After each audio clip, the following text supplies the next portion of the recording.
માં આપનું સ્વાગત છે। હું છું શિવાની। આગામી કલાકોમાં ગુજરાતમાં વરસી શકે છે ધોધમાર વરસાદ। ઉત્તર ગુજરાત અને મધ્ય ગુજરાત માટે હવામાન વિભાગે ભારેથી અતિ ભારે વરસાદની આગાહી કરી છે। બંને ઝોનના 8 જિલ્લાઓમાં સારામાં સારો વરસાદ પડી શકે છે।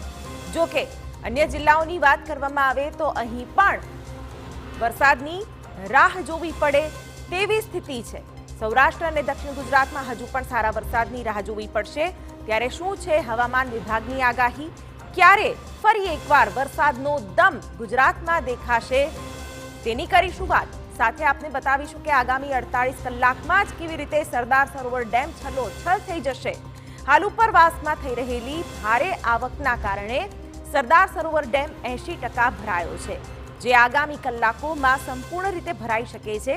ત્યારે જુઓ ધોધમાર આવક, મુશળધારની આગાહી।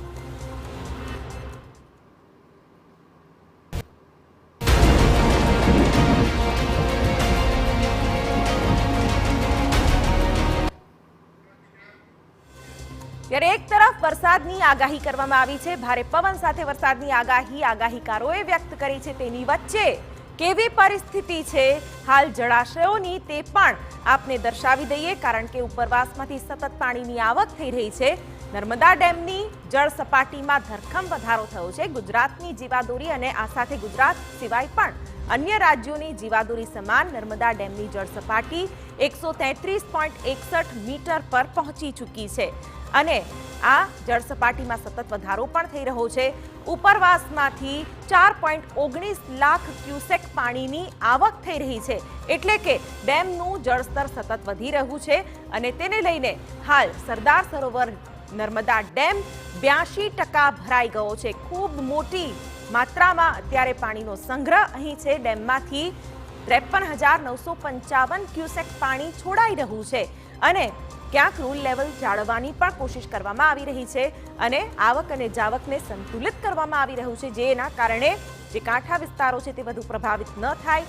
રિવરબેડ પાવર હાઉસમાંથી છોડાઈ રહ્યું છે 44,002 ક્યુસેક પાણી, એટલે ઉર્જાના ઉત્પાદનમાં પણ ક્યાંક અત્યારે વધારો થયો છે। કેનાલ હેડ પાવર હાઉસમાંથી છોડાઈ રહ્યું છે 9,953 ક્યુસેક પાણી અને પાણીની સતત આવકના કારણે અત્યારે આ તમામ જે સ્ટોરેજ છે તેની પણ વાત કરી લઈએ। નર્મદા ડેમમાં 3,929 MCM લાઈવ સ્ટોરેજ પાણી છે અને હજી પણ સતત પાણીનું આવવાનું શરૂ છે અને સ્તર વધી પણ રહ્યું છે। ડેમમાં પાણીની સતત આવકને કારણે ધમધમતા થયા પાવર હાઉસ અને એ પણ એક સકારાત્મક અસર દેખાતી હોય છે જ્યારે નર્મદા ડેમમાં પાણી આવતું હોય છે।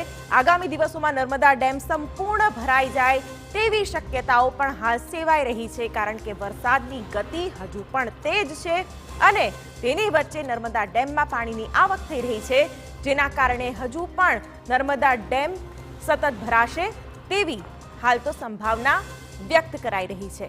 ઉપરવાસમાં થઈ રહેલા સતત